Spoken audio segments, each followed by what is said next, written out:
All right. So for our clay masks, everybody's going to start with a hunk of clay. It probably won't even be this big.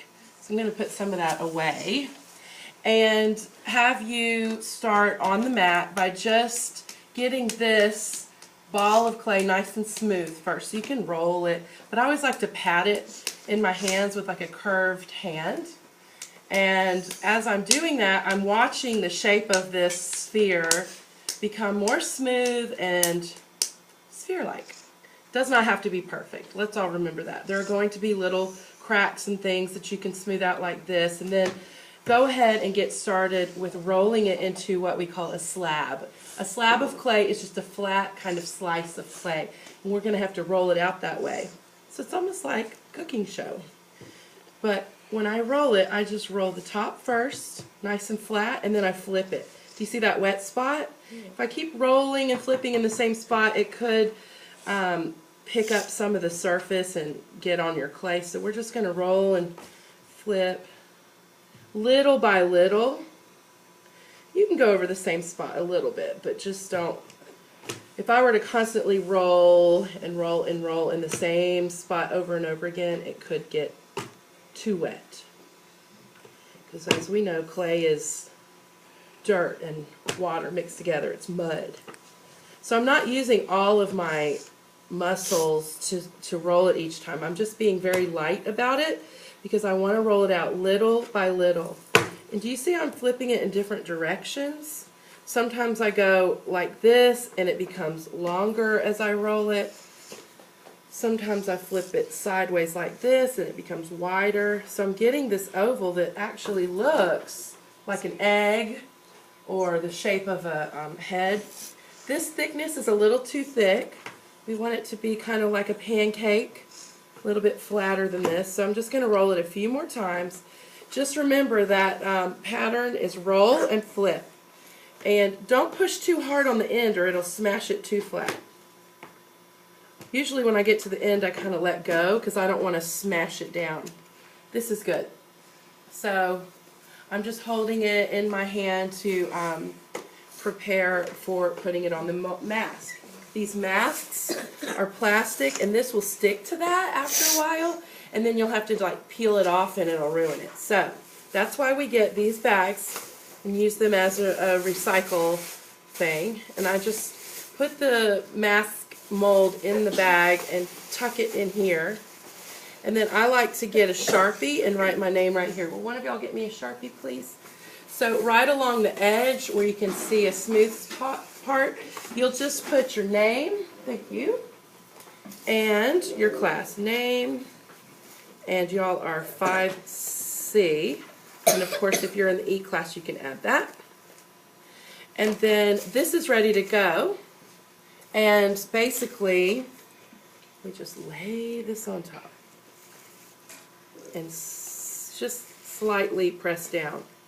Now, don't make the mistake of putting this on top of a mask that's upside down. I've had kids do that and they're like, I can't find where the eyes are. That's because it's the mouth.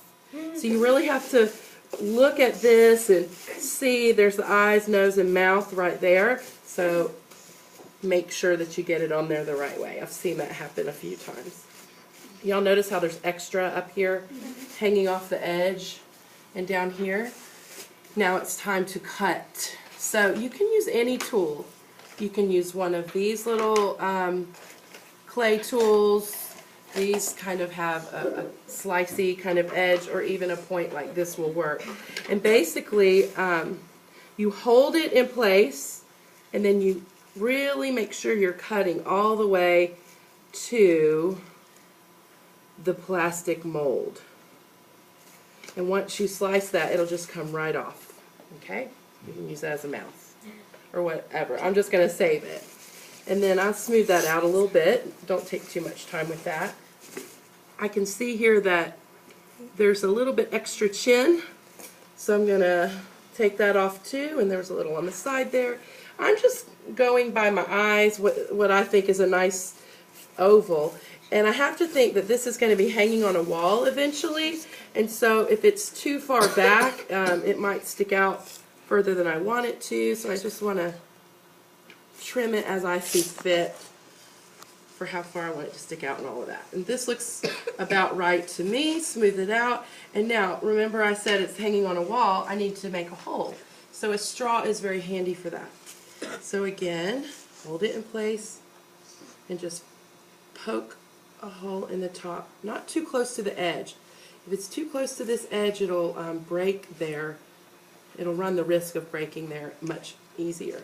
So that just, it was like a cookie cutter. Just pulled out a little plug for your nail or your ribbon or your wire or whatever you want to go through there to hang it. Now that's all done. I'm ready to do the eyes. So I like to press around the nose. This does not really suffice as a nose. I'm going to add a little bit more to make it look more like a nose. And obviously I'm doing a human, not some sort of abstract or monstrous thing. It all depends on what you're working on as to how you are going to do the different shapes. But I'm going to show you all the basic human. And so I can add things on here, which I'll show you in a minute. But let's just cut the shape for the eyes out. Usually what's fun to do is draw your shape first. So in case you have a shape you don't like, you can reshape it a little bit. And then once you get the lines there, just like you trimmed the oval, you're going to trim this. So I'm poking all the way down to the plastic mold and just sliding it around and then picking it out, just like a cookie cutter. Okay? So I think you guys can do, you know, that pretty easily if you just remember not to dig it out. I've seen kids, they remember to draw the shape, but then they just start trying to dig out. That is a mess. Don't do that. So just draw the shape and then trace that shape and then just lightly pick it up and it will pull right out like a little cookie. Also be careful on the sides here not to make that area too thin, because I've seen these when they dry, the top half breaks off from the bottom because these holes are too big or too close to the side. Make sense? Okay, so real careful with that and you should get it. Now, at this point, if you've got all this done and it were time to go, you'd be okay because we only have 45 minutes and you can paint all the rest of the stuff on. But if you have time, it would be nice if you can do some adding. We call that the additive process in sculpture. So we've made this slab, we've taken away, we've subtracted some parts for the eyes. Now to add on, you could do, roll a little snake as we used to call them, or you can call it a coil, and you can put it like for an eyebrow.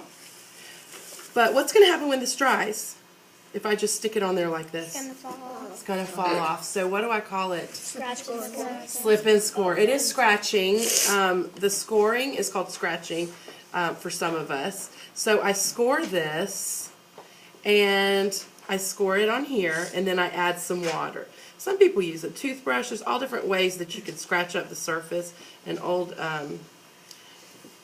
method is just using a tool like this and then getting your finger in a little bit of water and putting it here and here and sticking it on.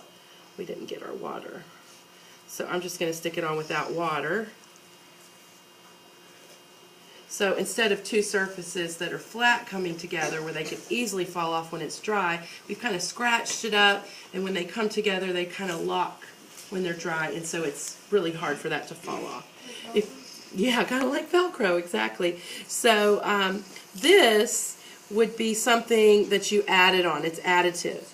You run out of time, then you can draw it like this. If you don't even have time to draw it, then you can paint it on with glaze later. So don't get worried that you're not getting all of your design elements on there in the time allotted if for some reason you run out of time next week. I just don't want you to panic with that.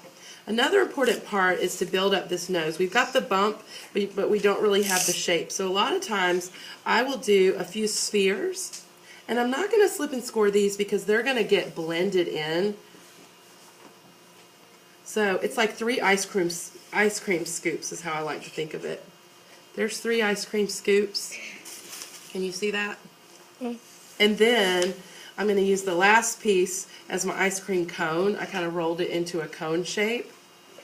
And then I put it right on the scoops. and I start blending them with my fingers. Your finger is your best tool. These can be helpful, especially for pointy things, but when we're spreading and molding and shaping and forming and blending, this is your best tool. So I'm just making those scoops kind of go away and turn into more of a nose. Okay. All I did was just blend those lines, and you can add more or take away some if you need to. You can kind of poke in there a little bit for nostrils, and it starts to look a little bit more human now that you have a real kind of nose shape on top. The mouth is so easy. I love making mouths because I just roll 2 of these little coils and I put them together like this, and I have a mouth. Boom. I can slip and score that. I can make it sad. I can flip it over and make it happy. I can make a little lip dip, as we call it. You know, everybody has, most of us have a little bit of a dip there. Some don't. So if you didn't want yours to have that, you don't have to. And of course, if I didn't say it before, slip and score that on too, because it's additive. It's going on the top. Even though I'm blending these sides in, it still could fall off.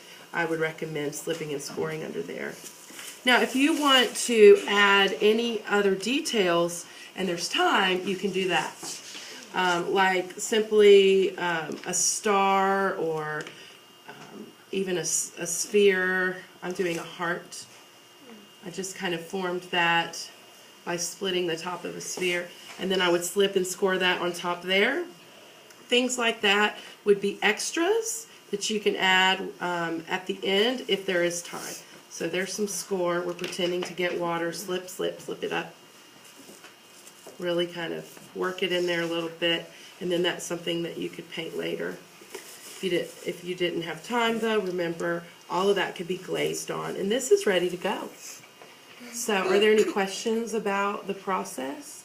If you have individual ideas, you can talk to me about your individual ideas after we get started on our sketches, but for the most part, this is good to go. Do you have a question for everyone? Is today the only play day? Today, the only clay day. You guys are going to be working with clay next week.